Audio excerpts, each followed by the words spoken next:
I got a half lemon here.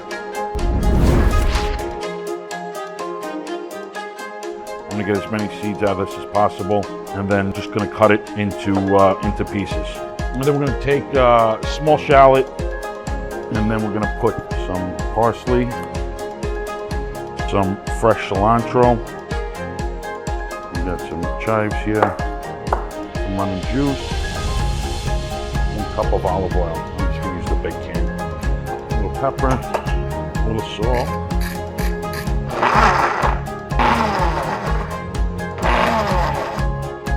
All right, so we got the salsa. So now what I'm gonna do is I'm gonna use this hot skillet. And since we got it up here, we're gonna do the scallops. So another thing, very delicate.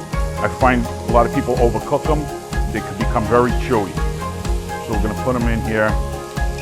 And after I put the scallops in, I'm gonna take just a little pat of butter, just for color and flavor. I'm gonna put them up there. So take these.